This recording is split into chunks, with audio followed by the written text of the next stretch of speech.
Hello, today we are going to talk about the Unbridled Stakes at Gulfstream Park. It's on Saturday, it's for 3-year-olds, it's a newly created race, and it's a mile and 1/16th on dirt, so let's go over it. And the first thing you'll notice is that it's a pretty short field.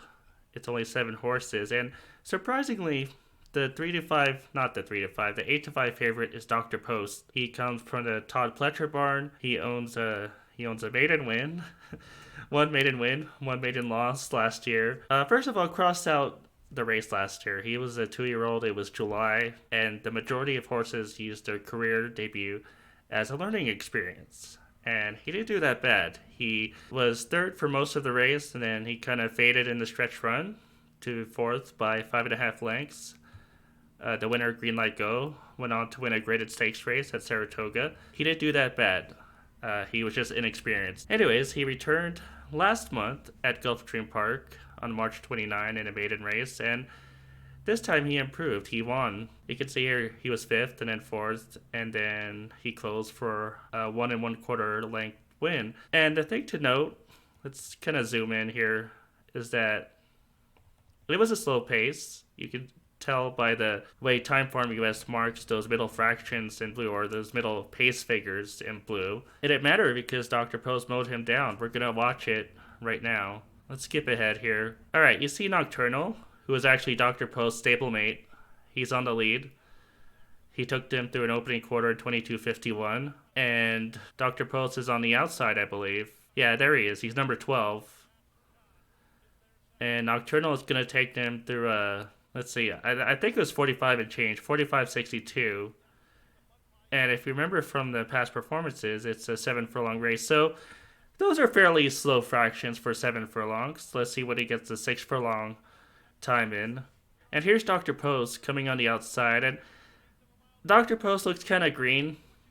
And he takes a little while to pass the stablemate, which is fine. Let's watch it again. I'm not worried about the fact that it took him a while to pass his stablemate because the fractions were slow and Nocturnal had everything his own way. And Nocturnal kind of came out to a little bit in the stretch run, and that may have intimidated Dr. Post, but Dr. Post eventually got the job done, and I'm not going to knock him for the 1 length margin. So the speed figure was pretty fast on Timeform US. He earned a 103 Timeform US speed figure, and if you look underneath this part, he actually earned an unadjusted 108 Timeform US speed figure. The reason it was adjusted down was because of the slow pace. If you discount the 103 and say, well, he really earned a 108, then his 108 is one of the higher speed figures in the field. It makes him competitive. I just didn't expect him to be 8 to 5 on the morning line. Is that accurate? He's got no stakes experience. I know it's Pletcher, but this is his stakes debut, and I don't think 8 to 5 is fair. If he drifts up to second choice or higher, then Dr. Post gets the nod, but if he stays at 8 to 5, and if he stays as the favorite, then maybe that's a little too low. We're also going to look at South Bend. Now let's kind of zoom out because this horse has some experience, so he has a lot of running lines, and he actually started his career out on dirt. I don't know, I'm using the printed version of Timeform US and not everything... Oh, okay, here it is. It's right above the race name. Alright, he started on dirt for his first 5 career races, and he won his first 3, including the Street Sense Stakes, which was on October 27. And then he kind of regressed in the Kentucky Jockey Club over the slop, and he just faded to 6th by 4 lengths. And he returned in the Mucho Macho Man Stakes on January 4, and he lagged towards the back. Well, he was at the back. He was last by 13 lengths, and he closed for 4th, but he was still 9 1/4 lengths behind. So at that point, the Connections kind of gave up on the Derby Trail, and they put him back on turf where he improved. He was 3rd in this race on February 1. He was 3rd in the Palm Beach Stakes on February 29. And then he was a good 2nd in the Cutler Bay, and which a pretty good horse named Decorated Invader won. There was a lot of hype behind Decorated Invaders, but let's try to see where South Bend is. I think South Bend is number 9. and he's going to wind up on the outside. There's nothing remarkable to note about this run. I think he had a clear trip. He had a clear shot right here, and you can see Decorated Invaders right outside of him. And South Bend is going to do well to close for second. And initially he goes with Decorated Invader, but Decorated Invader, he was just too good. Decorated Invader, it definitely looks like Decorated Invader is going to have a nice season. So I don't know if he can knock South Bend too much for losing to him. Positives about South Bend is that he has 2-turn route experience. That was a 1 mile race on turf, but it was 2 turns. The Palm Beach Stakes was 2 turns. The Streets End Stakes was only 1 turn. It was a 1-turn mile, but still, he did win the race. I don't think he's going to have a problem with the mild 1/16th on dirt. If the value is right, then I think South Bend is a good choice as well. We're going to move on to Attachment Rate on the outside. And out of the 3 horses I'm discussing today, Attachment Rate probably has the best routing pedigree. This is a hard-spun colt out of a Fleet Alex mare. And Aristra, who I was looking up earlier, is actually... Just know that Aristra is a half-sister to Database and also a half-sister to Vespers. And you can see here on the right that both Database and Vespers won 6 figures in their careers.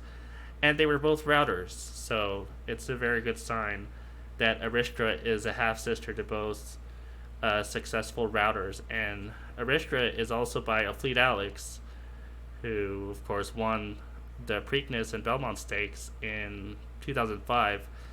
So there's plenty of route pedigree in Aristra. There should be plenty of route pedigree in Attachment Rate. Now, Attachment Rate broke his maiden by 6 1/4 lengths over the slop on February 15. They took the pace figures out because there was a timing issue in the race. But watching the race, I did think he got a pace setup. I don't care if there was a timing issue or not. I think he got a pace setup. But he went on to the Gotham Stakes. And I don't know if he had the best of trips in that race. I think he was just kind of covered up in the first half mile, and maybe he didn't like that. You can see Attachment Rate is the one in the yellow saddlecloth. He's number 4, and you can kind of see he's kind of buried between horses here. Let's kind of fast forward.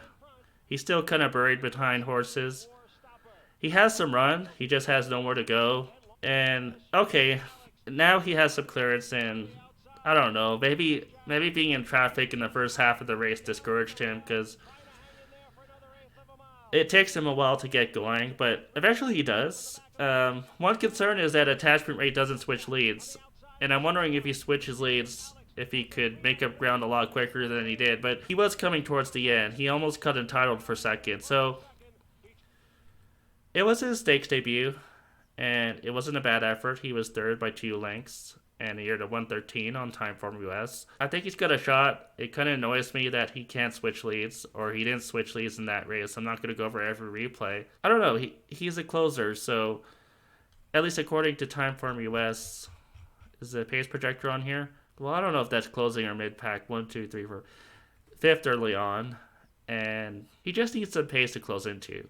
Let's put it that way. Is there enough pace in this race? I'm not really sure. Soros isn't a pace setter. South Bend is not a pace setter. He could press the pace on his best day. Relentless Dancer will provide the pace, but who will go with the Relentless Dancer?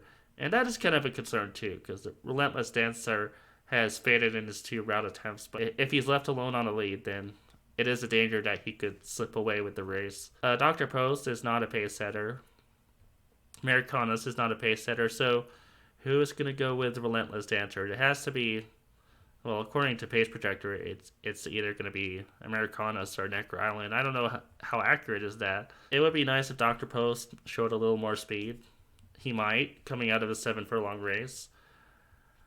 It would be nice if South Bend showed a little bit of speed. I don't know if Attachment Rate can show speed. He just seems like either a mid-pack horse or even farther back than that. He came from 12 legs back in the January 25 race to finish second to market analysis. So my choice is going to be Dr. Post, even though he's the favorite. But I'm kind of concerned about the value. 8 to 5 is kind of low. but I do think he can show a little more speed at a mile 116. I don't think he's going to be setting the pace or contesting the pace, but I think he could sit maybe 2 to 3 lengths off the leader, and hopefully Relentless Dancer can't get the distance, and Dr. Post, maybe he gets first strike. But if Dr. Post doesn't get it done, I think South Bend could get it done. I would like South Bend to show a little bit of speed like he did in the Kentucky Jockey Club. I know he faded in that race, but it was against good horses. If you look to the right here, he faced Silver Prospector and Tis the Law, both talented horses. So I'm okay with the fact that he faded in that race. I would prefer that he use that running style here because Relentless Dancer might slip away. And attachment rate, if there is some pace in the race, the attachment rate could potentially win too. Anyways, that's my analysis of the Unbridled Stakes on Saturday at Gulfstream Park, and I'll be back later on with more videos.